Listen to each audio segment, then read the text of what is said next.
So guys, gawa muna tayo ng fish stunner, no? I-repair muna natin tong lumang fish stunners, guys. Ito po siya. I-try muna natin kung gagana pa siya. Kaya gawin natin ito. Siguro mga ano pa ito, guys. Since 1990 pa ito ginawa nila. Ngayon, kailangan nating i-repair. I-try muna natin kung gagana pa ba. So, subukan natin, guys. I-try natin para malaman natin kung okay pa siya.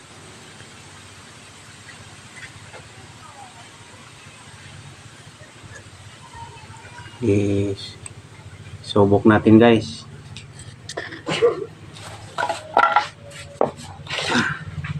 Ngayon, guys, kukuha tayo ng battery.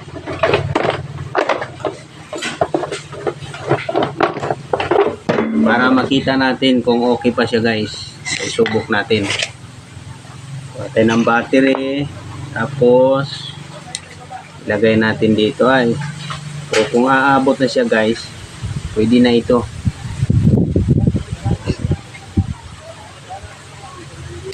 Oh, pwede pa, guys. Ito wala pang sira ito, guys. Kahit luma na. Pwede pa siyang buuin uli. Kaya dito tayo ngayon. Lalagyan natin siya ng kahon, guys. Para magiging okay siya. Tapos may size natin siya, no? So, ilagay natin siya dito, guys.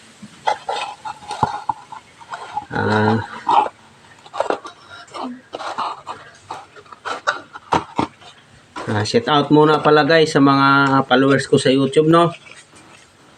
Hello. Para magiging okay siya, guys. Ganito po siya paglagay. May parang nag-asimpol ng ano to, Shout out muna sa uncle ko, guys. So, ito po si uncle, oh. Yeah. Ngayon, guys, bubuhin natin tong aparato, fishing aparato. Para magiging magamit natin siya, guys, para sa fishing. Ngayon, lagyan muna natin siya dito, guys, ng takip. Para magiging sarado siya, guys.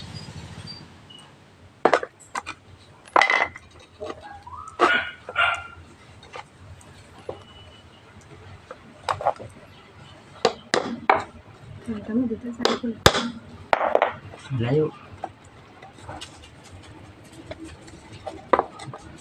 Kaya pala magkasumpol ng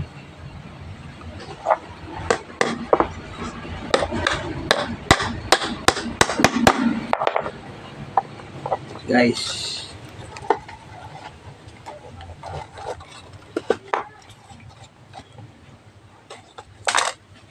Sa mga followers ko dyan, shout out mga lahat, ha.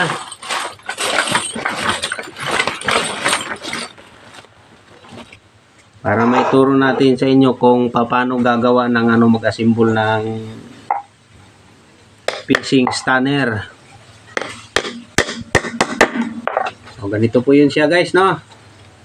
Ngayon dito mamaya, guys, maglagay tayo ng butas dito para sa ating platino. Pang ilalim, tsaka pang ibabaw. Ngayon dito naman sa gilid, guys, ito yung sa battery connection. Tapos sa kabila, guys, ito yung sa rod natin, sa rod connection. Mamaya makikita nyo po kung paano natin ilagay yun, no?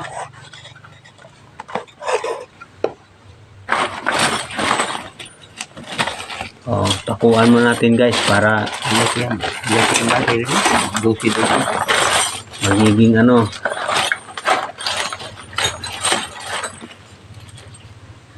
Magiging okay siya, no? Ayan guys.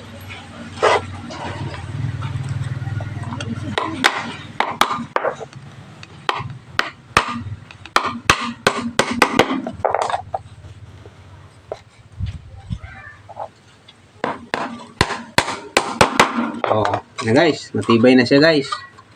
Ngayon, ang kailangan natin gagawin na lang dito, magbutas tayo dito para sa ating platino.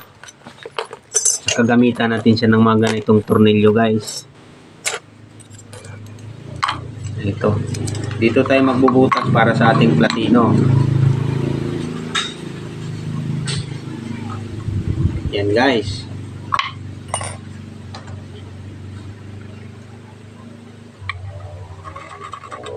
Butasan natin siya para dyan.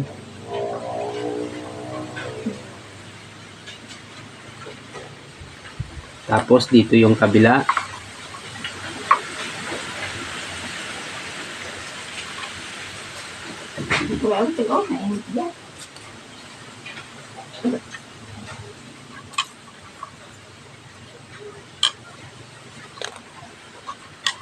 Para magkatapat po siya guys. Kailangan magkatapat po ito guys. Itong platino at saka ito ay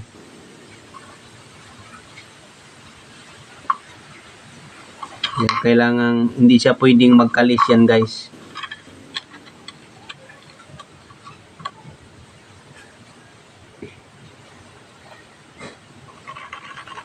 Okay guys, yan po ang bubutasan natin. Ito guys, oh.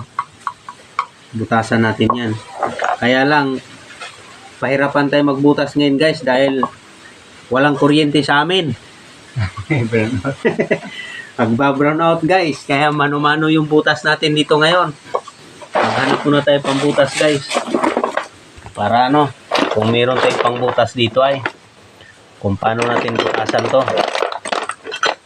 Kaya mangyari ito guys, mano-mano.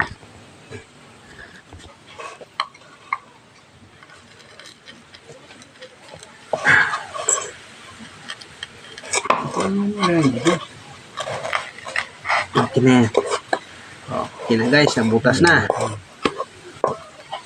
Kailangan na lang natin siyang palakihin, no? Para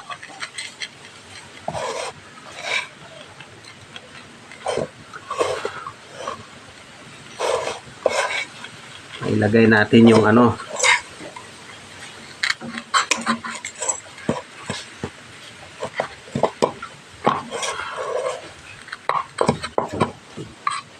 Oh guys, butas na siya, no?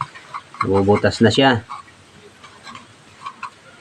Kaya, ilagay na natin yung tornilyo dito, guys. Pero kailangan pa siyang palakihin mo, guys. Hindi papasok yung tornilyo.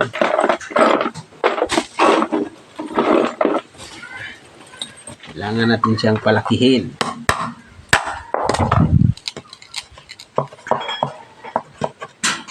Magiging okay yung tornilyo niya guys.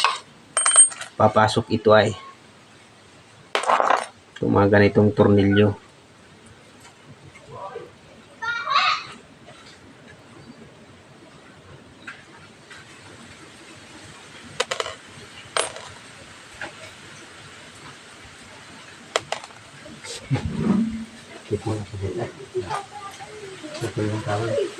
Ayan. So guys, ito yung tornilyo natin. Kaya ito siya guys.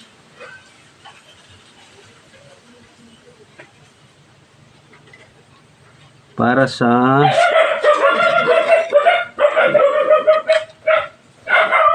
ito guys. Dito siya ito guys.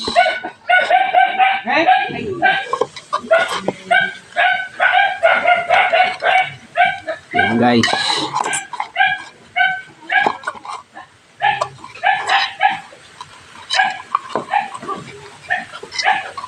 Ito po yun siya guys, oh. Ito yung para sa pangibabaw na platino guys. Paglagay ito.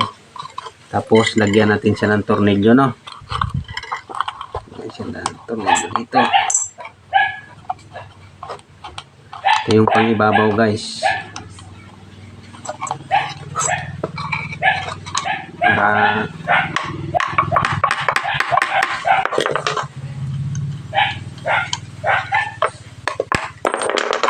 guys, masikip pa eh. Hindi pa siya papasok guys.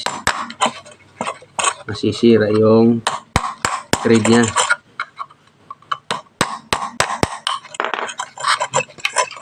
Pasensya na guys, mano-mano mo na yung pagbutas nito. Walang kuryente.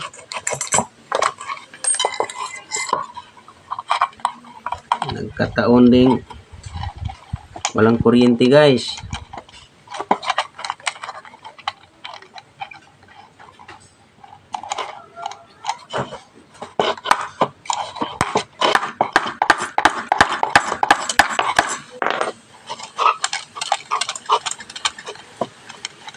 Hindi pa talaga papasok guys.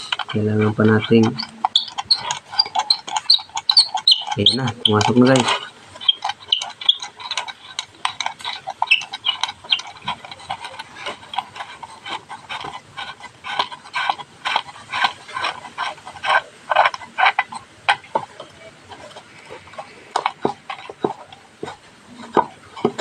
Yan po siya guys, oh. Ito po siya yung pangibabaw natin para sa platino sa ibabaw. Ngayon dito tayo sa pangilalim din guys. Ito yung kabilang pangilalim. Ito siya yun. Yan. Ganyan. Kaya yan po ang ating gagawin ngayon guys.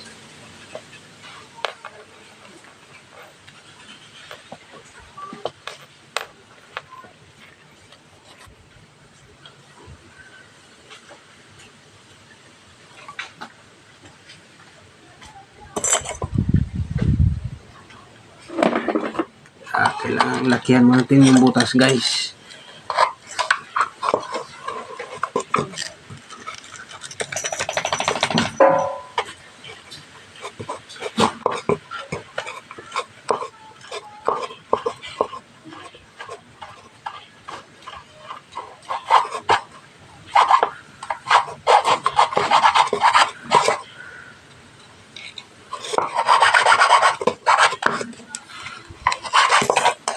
Dito guys, sa pangilalim natin guys, maglagay kayo ng tornilyo, lagyan nyo na ng wire guys.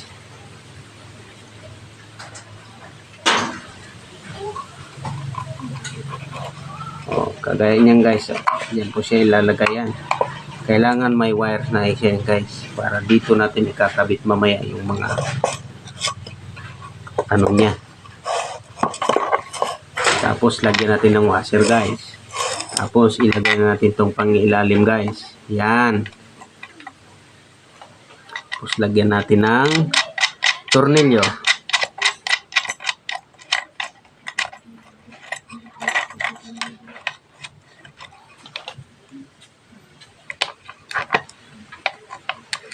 Tapos higpitan natin kaunti.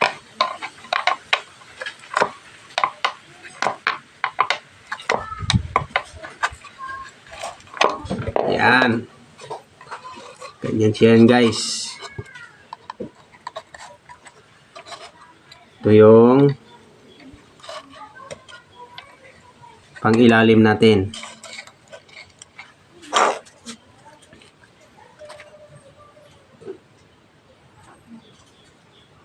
Dito naman tayo sa pangibabaw natin guys.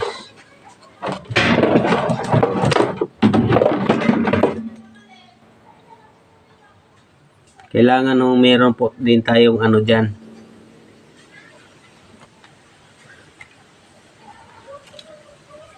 Wire.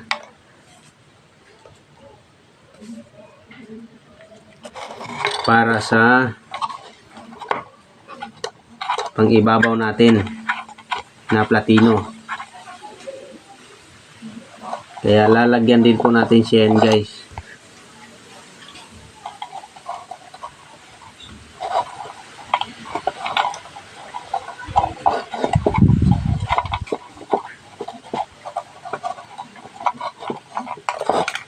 Para hindi na kayo mahirapan pag kayo po nagbuo ng hindi na kayo mahirapan maglalagay-lagay pa ng wire. Kailangan kukumplituhin na natin yan guys para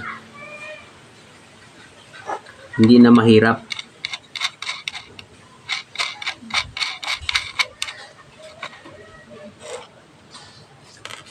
Gaya niyan.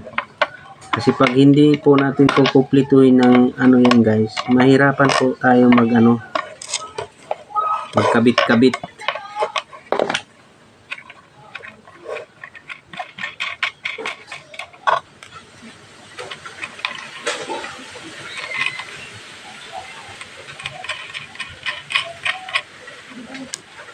Kailangan ganyan po yan guys.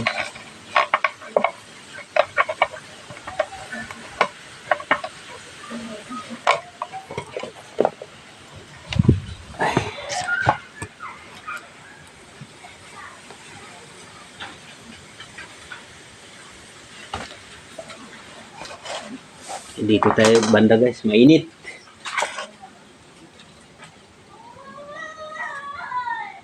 Dito gamitin guys sa pangibabaw, dapat dito pwedeng stainless, tanso o aluminum. Pero kung wala, bakal na rin guys. Para okay lang naman din kahit bakal guys. Pero mas maganda talaga dyan tanso. Or hindi tanso guys, aluminum.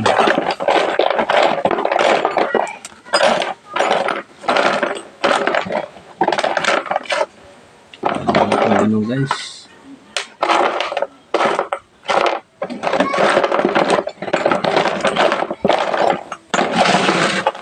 wala tayong washer. Kailangan ng washer guys.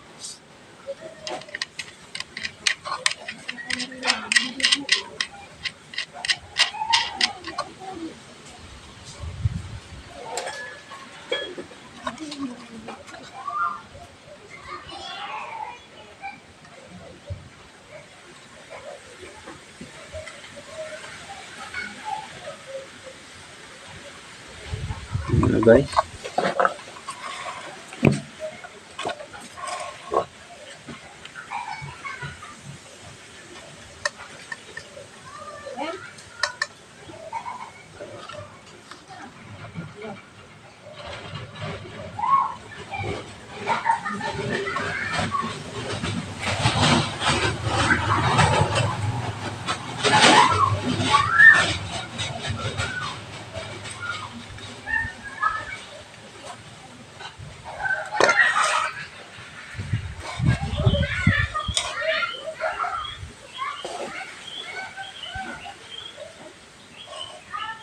Kung nga mo sa paliguan na. Sa ba mamaya?